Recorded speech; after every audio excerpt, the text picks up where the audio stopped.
Hello students, आज हम पढ़ेंगे राजेश जोशी जी द्वारा रचित कविता बच्चे काम पर जा रहे हैं। तो आइए सर्वप्रथम जानते हैं कवि परिचय। राजेश जोशी का जन्म सन 1946 में मध्य प्रदेश के नरसिंहगढ़ जिले में हुआ। उन्होंने शिक्षा पूरी करने के बाद पत्रकारिता शुरू की और कुछ सालों तक अध्यापन किया। राजेश जोशी ने कविताओं के अलावा कहानियाँ, नाटक, लेख और टिप्पणियाँ भी लिखीं। उन्होंने भर्तृहरि की कविताओं की अनुरचना भूमि का कल्पतरु यह भी एवं मायाकोव्स्की की कविता का अनुवाद पतलून पहिना बादल नाम से किया है। कई भारतीय भाषाओं के साथ साथ अंग्रेजी, रूसी और जर्मन में भी राजेश जी की कविताओं के अनुवाद प्रकाशित हुए हैं। राजेश जोशी के प्रमुख काव्य संग्रह हैं एक दिन बोलेंगे पेड़, मिट्टी का चेहरा, नेपथ्य में हंसी और दो पंक्तियों के बीच।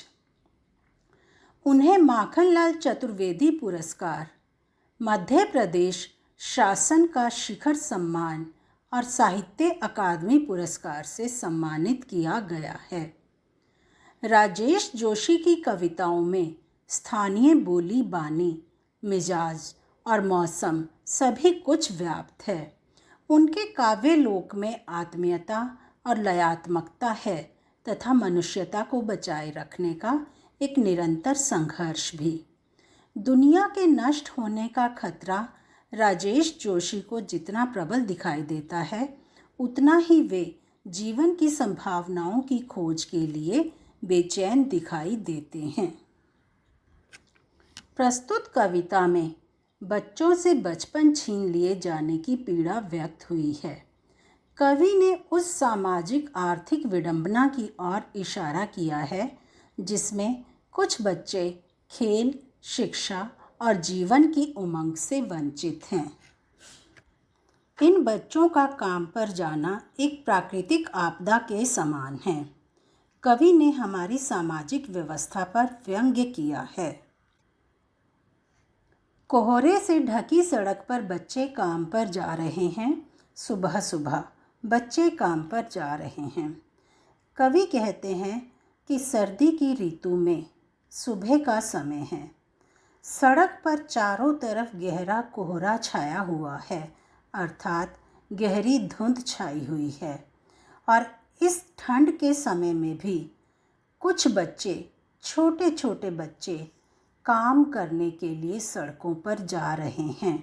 इन्हें अपनी आजीविका कमाने के लिए, काम करने के लिए जाना पड़ रहा है, जबकि होना तो यह चाहिए था कि ये बच्चे ठंड के समय घर में रहकर खेलते कूदते और आराम करते।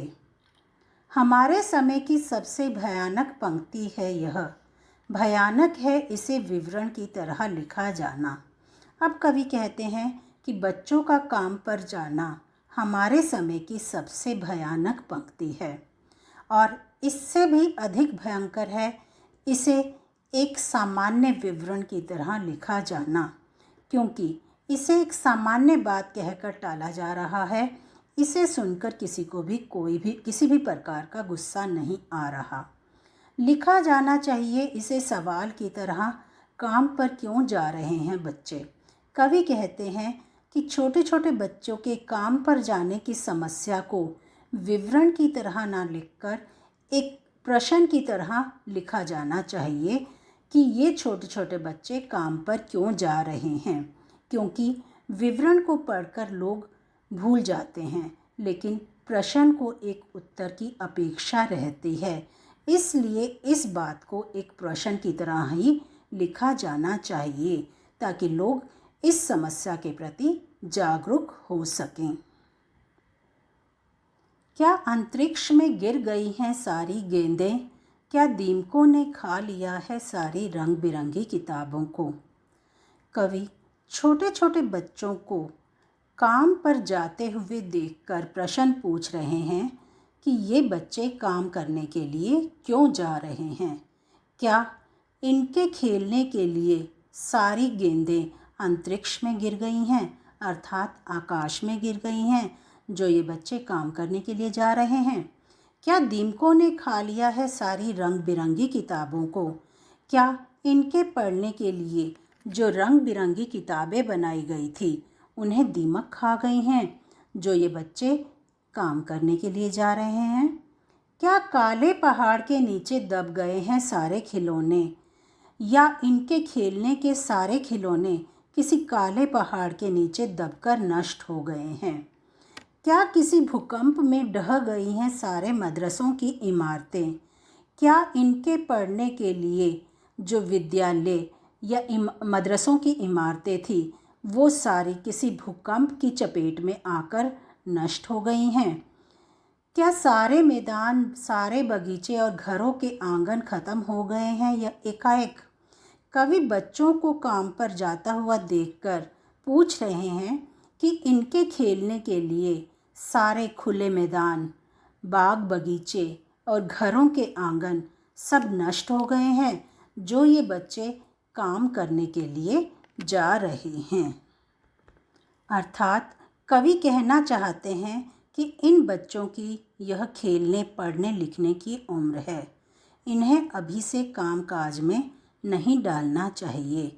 बच्चों को उनका बचपन ही लौटा देना चाहिए। तो फिर बचा ही क्या है इस दुनिया में? छोटे छोटे बच्चों को काम पर जाता हुआ देखकर कवि कहते हैं कि अगर इस संसार में बच्चों के खेलने के लिए गेंद, रंगीन पुस्तक, खिलौने, विद्यालय, मैदान, बाग बगीचे, आंगन आदि सभी कुछ नष्ट हो गए हैं, तो इस संसार में क्या बचा है? ऐसी दुनिया ही बेकार है जिसमें बच्चों को अपने बचपन को अनुभव करने का अवसर ही ना मिले। कितना भयानक होता अगर ऐसा होता। यदि सचमुच ये सभी चीज़ें नष्ट हो गई होती तो कितना भयंकर होता।